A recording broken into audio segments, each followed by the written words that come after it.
Assalamualaikum warahmatullahi wabarakatuh. Perkenalkan, nama saya Indah Fatmala, NIM 2022-53046. Di sini saya akan memaparkan materi jurnal dengan judul Evaluasi Tata Kelola TI menggunakan COVID. Evaluasi tata kelola TI di Departemen Quality Assurance. 1. Ada implementasi TI. Departemen Quality Assurance XYZ University telah mengimplementasikan TI dalam operasional mereka. Yang kedua, ada evaluasi dengan COVID-5. Penelitian dilakukan menggunakan kerangka kerja COVID-5, fokus pada domain deliver, service, and support. Yang ketiga, ada hasil evaluasi.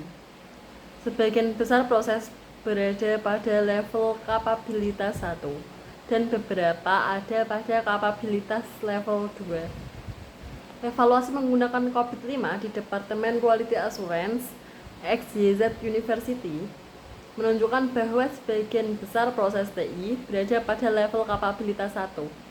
Ini berarti proses telah dilakukan tetapi belum terdokumentasi secara formal atau memiliki SOP yang jelas. Beberapa proses seperti manajemen layanan dan manajemen masalah telah mencapai level 2, menunjukkan pengelolaan yang lebih baik. Namun, masih diperlukan banyak perbaikan untuk mencapai level kapabilitas yang lebih tinggi, yaitu level paling tinggi yaitu 4. Rekomendasi perbaikan untuk Departemen Quality Assurance. Yang pertama, ada pembuatan SOP terperinci, mengembangkan standar operasional produser yang lebih detail untuk setiap proses TI. Yang kedua, ada peningkatan dokumentasi, meningkatkan dokumentasi dalam penanganan masalah yang muncul. Yang ketiga, ada pengembangan SDM, meningkatkan sumber daya manusia dan memberikan pelatihan rutin bagi karyawan. Yang keempat, ada pemantauan rutin, melakukan pemantauan rutin terhadap sistem TI untuk identifikasi masalah dini. Selanjutnya ada evaluasi tata kelola TI di Direktorat Kelembagaan. Yang pertama, penggunaan COVID 2019 dan ITIL 4. Evaluasi menggunakan dua kerangka kerja, COVID 2019 untuk tata kelola TI dan ITIL 4 untuk manajemen layanan TI.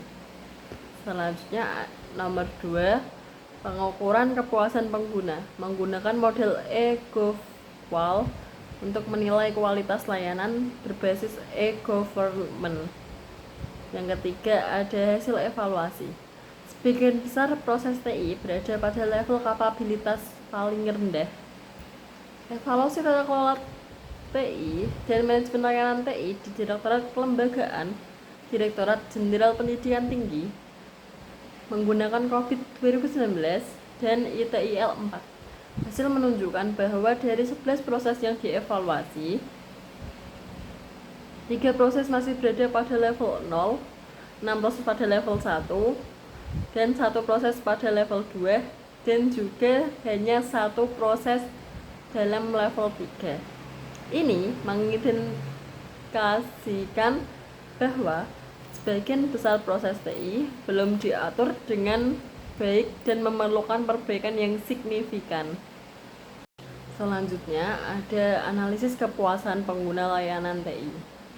Aspek yang perlu diperbaiki: kemudahan penggunaan layanan, keandalan situs web, dan keamanan data pribadi pengguna.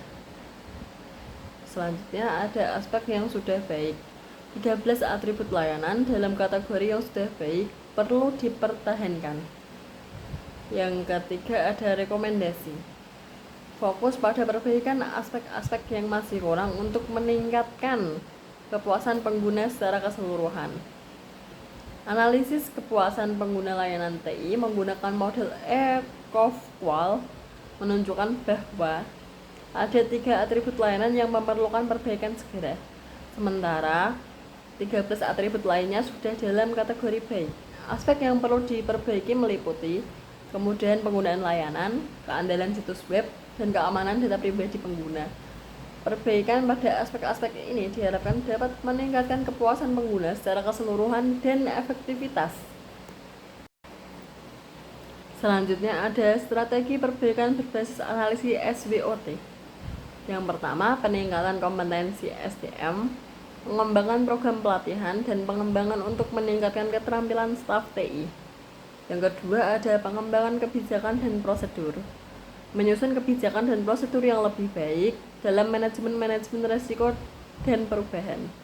Yang ketiga, ada integrasi layanan pada PDDikti, meningkatkan integrasi layanan TI dengan pengolahan data pendidikan tinggi untuk efisiensi dan akurasi data.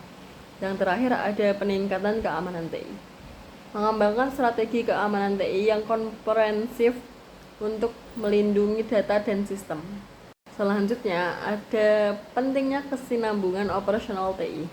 Yang pertama, identifikasi resiko, mengidentifikasi potensi resiko yang dapat mengganggu operasional TI.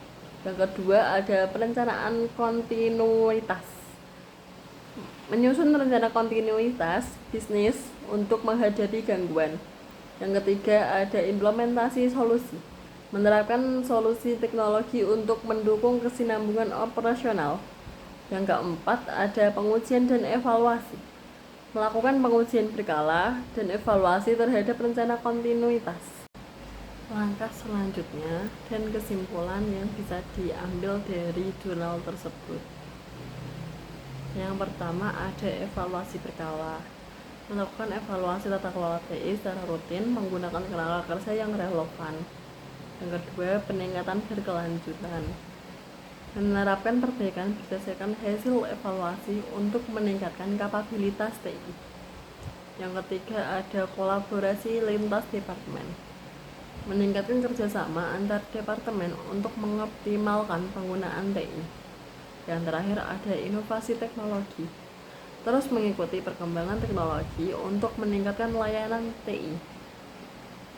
Kesimpulannya, evaluasi tata kelola TI menggunakan kerangka kerja COVID telah memberikan wawasan berharga tentang kondisi saat ini dan area yang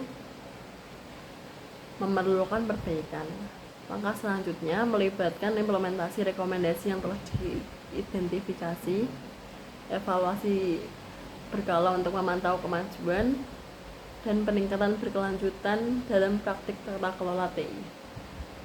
Dengan fokus pada peningkatan kapabilitas TI, kolaborasi lintas departemen, dan inovasi teknologi, diharapkan organisasi dapat meningkatkan efektivitas layanan TI dan mendukung pencapaian tujuan bisnis secara optimal. Sekian presentasi dari saya, kurang lebihnya mohon maaf. Wassalamualaikum warahmatullahi wabarakatuh.